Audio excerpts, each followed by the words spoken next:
नमस्कार, जोहार आप सभी साथियों का एक बार फिर से स्वागत है हमारे चैनल पीसीएस फाउंडेशन में। जैसा सीजीएल का एग्जाम है उसी का हमारा मॉडल सेट चल रहा था। आज मॉडल सेट नंबर दूसरा है जो कि बहुत ही खास है। आपको इसमें देखना है कि आपका कितना में से कितना आया और कमेंट बॉक्स में आपको कमेंट करना है, ठीक है। और रही बात यह पीडीएफ की, तो पीडीएफ मिल जाएगा हमारे टेलीग्राम चैनल पर, जाइएगा और सर्च कीजिएगा पीसीएस फाउंडेशन को, वहां पर आपको मिल जाएगा, ठीक है। चलिए, आज का पहला सवाल आपके सामने है ये कि मानव भ्रूण का हृदय हृदय का स्पंदन करने लगता है। हृदय जो है वो कब स्पंदन करने लगता है? जैसे कि बच्चा स्पर्म ओवम जब निषेचन होते हैं, तो अब जब मादा के भ्रूण में जाते हैं तो उसका हृदय का स्पंदन कब करने लगता है, बताइए। तो हृदय का जो स्पंदन है वो अपने परिवर्धन के चतुर्थ सप्ताह में, या उसका दिल जो है धड़कने लगता है। क्या करने लगता है? दिल धक धक धक धक लब डब करते रहता है, ठीक है। चलिए चलिए इसी को देखते हैं कि मानव भ्रूण, जिसको ह्यूमन एम्ब्रॉय बोलते हैं, का हृदय अपने परिवर्धन के चतुर्थ या पंचम सप्ताह में स्पंदन करने लगता है। भ्रूणीय विकास के तीसरे से आठवें सप्ताह को भ्रूण विकास काल, एम्ब्रॉय डेवलपमेंट पीरियड कहते हैं, क्योंकि यह यंग विकास का मुख्य समय होता है। तीसरे महीने से जन्म तक के समय को भ्रूण काल कहते हैं, जिसमें ऊतकों या अंगों का परिपक्वन, एनिमेट्रेशन तथा शारीरिक वृद्धि होती है, ठीक है। चलिए, हाँ, रुधिर के प्लाज्मा में निम्नलिखित में से किसके द्वारा एंटीबॉडी निर्मित होती है? सवाल है कि जो रुधिर के प्लाज्मा में निम्नलिखित में से किसके द्वारा एंटीबॉडी निर्मित होती है? तो किसके द्वारा एंटीबॉडी निर्मित होती है? तो ये होता है लिम्फोसाइट के द्वारा एंटीबॉडी निर्माण होता है। कैसे होता है आप लोग देखिए, जैसे कि रुधिर के प्लाज्मा में लिम्फोसाइट्स द्वारा एंटीबॉडी या प्रतिरक्षी प्रोटीन से निर्मित होती है। किसके द्वारा? लिम्फोसाइट्स के द्वारा, जो कि विष पदार्थों को निष्क्रिय करती है। लिम्फोसाइट्स सबसे छोटे श्वेत रुधिराणु, किंतु संख्या में अधिक, यानी कुल डब्ल्यूबीसी का 20 से 30% होता है। कितना होता है? 20 से 30% का। इनका केंद्रक बड़ा और गोल और एक और कुछ चिपटा सा होता है। लिम्फोसाइट्स गश्ती सेना की भांति समस्त शरीर में घूमती है। क्या करती है? लिम्फोसाइट्स क्या होता है? गश्ती सेना जो सत्रह होता है ना, उसकी भांति जो समस्त शरीर में घूमती रहती है तथा सुरक्षा तंत्र के सारे भागों के बीच सामंजस्य स्थापित करती है। ये प्रायः रक्त के संचलन में भी सहायक होते हैं, ठीक है। चलिए, तीसरा सवाल है कि पित्ताशय में उपस्थित पत्थर, जैसे पित्त में जो उपस्थित होता है, पित्ताशय में उपस्थित जो पत्थर होता है, निम्नलिखित में से किसका पाचन प्रभावित करता है? जैसे पित्ताशय में उपस्थित जो पत्थर, निम्नलिखित में से किसका पाचन प्रभावित करता है? तो पाचन जो है वो वसा का प्रभावित करता है। किसका प्रभावित करता है? वसा का प्रभावित करता है, ठीक है। चलिए, कि पित्ताशय विकृत से उत्पन्न पिंड पित्त का भंडारण करता है। पित्ताशय के अंदर पित्त अवयवों के संघनन से बना हुआ है। रवाकृत जमाव ही पित्त की पथरी है। अब पित्त की पथरी वसा युक्त भोजन के पाचन में समस्या उत्पन्न कर सकती है। क्या कर सकती है? जो पित्त होता है, पथरी होता है, वसा युक्त जो भोजन के पाचन में क्या कर सकती है? यह समस्या उत्पन्न कर सकती है, ठीक है। चलिए, हाँ, सवाल है कि निम्नलिखित हार्मोनों में से कौन सा एक स्त्रीलिंग हार्मोन है? बताइए। जो हार्मोन दिया हुआ है, इनमें से कौन सा स्त्रीलिंग हार्मोन है? एंड्रोस्टेरोन, टेस्टोस्टेरोन, एस्ट्रोन या थायरोक्सिन? तो ये जो स्त्रीलिंग हार्मोन है आपका है, कौन सा है? एस्ट्रो, ठीक है। इसके बारे में जानते हैं कि एस्ट्रोन एक स्त्रीलिंग हार्मोन है, जिसमें है टेस्टोस्टेरोन जो है पुल्लिंग हार्मोन है। पुरुष हार्मोन एंड्रोजन को एंडोस्टेरोन कहा जाता है, तथा थायरोक्सिन हार्मोन थायराइड ग्रंथि से स्रावित होता है और उपापचय क्रियाओं को यह नियंत्रित करता है। जो थायराइड ग्रंथि है ना, जो थायरोक्सिन हार्मोन, वो क्या करता है? उपापचय क्रियाओं के नियंत्रित करता है, ठीक है। चलिए, हाँ, प्रकाश ऊर्जा का रासायनिक ऊर्जा में रूपांतरण निम्नवत होता है। प्रकाश जो ऊर्जा है उसका रासायनिक ऊर्जा का रूपांतरण निम्न कैसे होता है? तो ये जो होता है आपका, ये किससे होता है पता है? प्रकाश संश्लेषण के द्वारा ही होता है। किसके द्वारा होता है? प्रकाश संश्लेषण के द्वारा यह होता है। ठीक है, चलिए। हम्म प्रकाश संश्लेषण, जिसको फोटोसिंथेसिस बोलते हैं, की क्रिया हरे पौधों की ऊर्जा को रासायनिक ऊर्जा में रूपांतरित कर देते हैं। ठीक है, जो कि पौधों में कार्बनिक पदार्थों के रूप में संचित हो जाती है। इन्हीं कार्बनिक पदार्थों द्वारा जंतु तथा पौधों का पालन पोषण होता है। क्या होता है? जंतु का पालन पोषण होता है। ठीक है, चलिए। हाँ, सवाल है कि निम्नलिखित में से कौन सा रोग कवक जनित है? बताइए, कौन निम्नलिखित में से कौन सा रोग है जो कवक के द्वारा होता है? तो ये जो होता है आपका गंजापन, जिसका बाल उझड़ जाता है, वो कवक जनित रोग है। मतलब क्या है? कवक के कारण होता है। ठीक है, गंजापन। गंजापन कवक जनित रोग है। एड्स मानव प्रतिरक्षा प्रणाली को प्रभावित करने वाला घातक रोग है। एड्स जो होता है, एक्वायर्ड इम्यूनो डिफिशिएंसी सिंड्रोम, एक घात क्या करता है? प्रतिरक्षा प्रणाली को प्रभावित करने वाला घातक रोग है, जिसका कारण जो है HIV विषाणु है। वर्णांधता, जिसको अनुवांशिक रोग कहते हैं। चलिए। जेरेंटोलॉजी निम्नलिखित में से किसके अध्ययन से संबंधित है? जेरेंटोलॉजी। तो जेरेंटोलॉजी जो है आपका, वो संबंधित है वृद्ध से। किससे संबंधित है जेरेंटोलॉजी? ये वृद्ध से संबंधित है। ये क्या होता है देखिए, जेरेंटोलॉजी जीव विज्ञान की एक उपशाखा है, जिसका संबंध वृद्ध व्यक्तियों से है। वृद्धावस्था में मांसपेशियां शिथिल हो जाती है। क्या हो जाती है? मांसपेशियां बूढ़ा में शिथिल हो जाती है, तो शरीर के अंग भी युवावस्था की तरह कार्य नहीं कर पाते हैं। आज के वैज्ञानिक इस बात का पता लगाने का प्रयत्न कर रहे हैं कि मनुष्य में बुढ़ापा या जीर्णता लाने के लिए शरीर के कौन कौन से क्रियात्मक परिवर्तन उत्तरदायी है। ये सब क्या किया जाता है? ये क्या वैज्ञानिक इस बात पर पता लगा रहे हैं। ठीक है, कि मनुष्य में बुढ़ापा या जीर्णता लाने के लिए शरीर के कौन कौन से क्रियात्मक परिवर्तन उत्तरदायी है। ठीक है, चलिए। हाँ, परमाणु में कक्षा को भरने की क्रम नियंत्रित होता है। किसने बताया था? परमाणु में कक्षा को भरने के लिए, ठीक है, कक्षा को भरने के लिए का क्रम नियंत्रित होता है। तो ये होता है आपका अफबाऊ के सिद्धांत द्वारा। किसके कौन सा सिद्धांत देते हैं?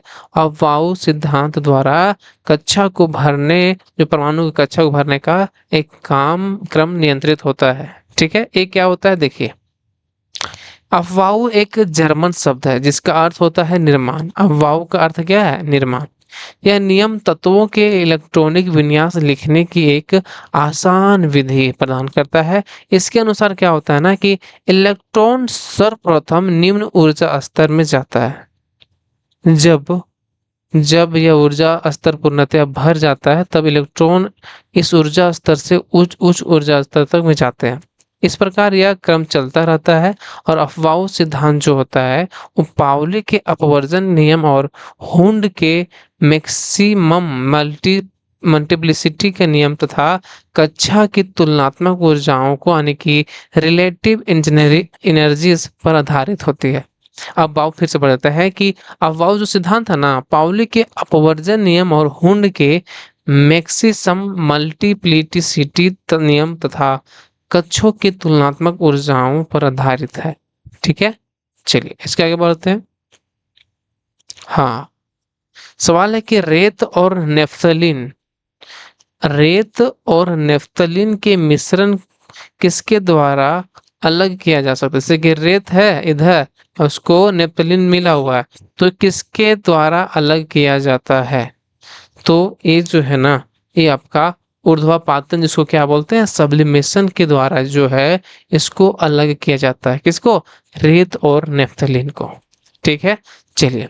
नेफ्थलीन ऊर्ध्वापातन का गुण प्रदर्शित करता है, अतः रेत और नेफ्थलीन के मिश्रण को ऊर्ध्वापातन, जिसको सब्लिमेशन द्वारा अलग किया जा सकता है। ऊर्ध्वापातन वह प्रक्रिया है जिसमें कोई पदार्थ ठोस अवस्था से वाष्प अवस्था में बिना तरल अवस्था ग्रहण किए परिवर्तित हो जाता है। क्या हो जाता है? बिना तरल अवस्था गति करते हुए यह परिवर्तित हो जाता है। किसमें किसमें? जब ठोस पदार्थ अवस्था जो है वाष्प, जैसे कि जिसे ना तो कपूर वाला जलाएं डायरेक्ट, पिघला नहीं, डायरेक्ट वो वाष्प बन के उड़ गया। ठीक है, चलिए। हाँ, निम्नलिखित में से क्या जल से हल्का होता है? सोचिए, जल से हल्का क्या होता है? जिसको हम लोग चाकू से काटते हैं, क्या बोलते हैं उसको? उसको वो है आपका सोडियम, जो कि जल से हल्का होता है। क्या है इसके बारे में? देखिए, सोडियम का अपेक्षिक घनत्व जो होता है ये 0.97 होता है, और जल से हल्का होने में कारण यह जल पर तैरने लगता है। ठीक है, चलिए।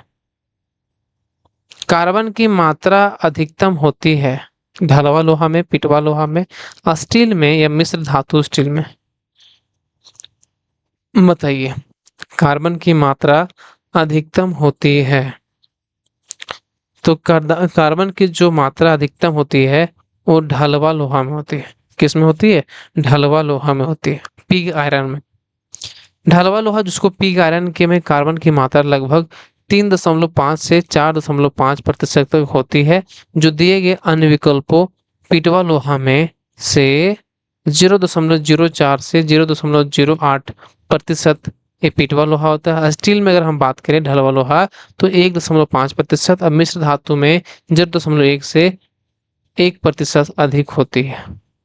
ठीक है, जिसके लिए निम्नलिखित में से कौन सा एक लवण सागर में सर्वाधिक पाया जाता है?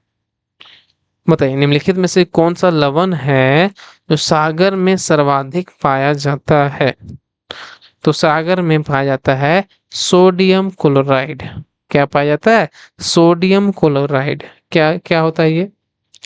सोडियम क्लोराइड जो NaCl बोलते हैं, सो साधारण नमक, कॉमन सोल्ट कहा जाता है। समुद्री जल में इसकी मात्रा कुल घुलनशील ठोस का लगभग जो है, कुल घुलनशील ठोस का लगभग 75% होती है। समुद्र के जल के वाष्पीकरण से नमक को उत्पादित किया जाता है, जो कि मानव भोजन का एक आवश्यक अंग है। ठीक है, चलिए। हाँ, निम्नलिखित में से किसके निर्माण में फिनॉल का प्रयोग किया जाता है? फिनॉल का बोल रहा है, फिनॉल। तो किसके निर्माण में फिनॉल का प्रयोग करते हैं?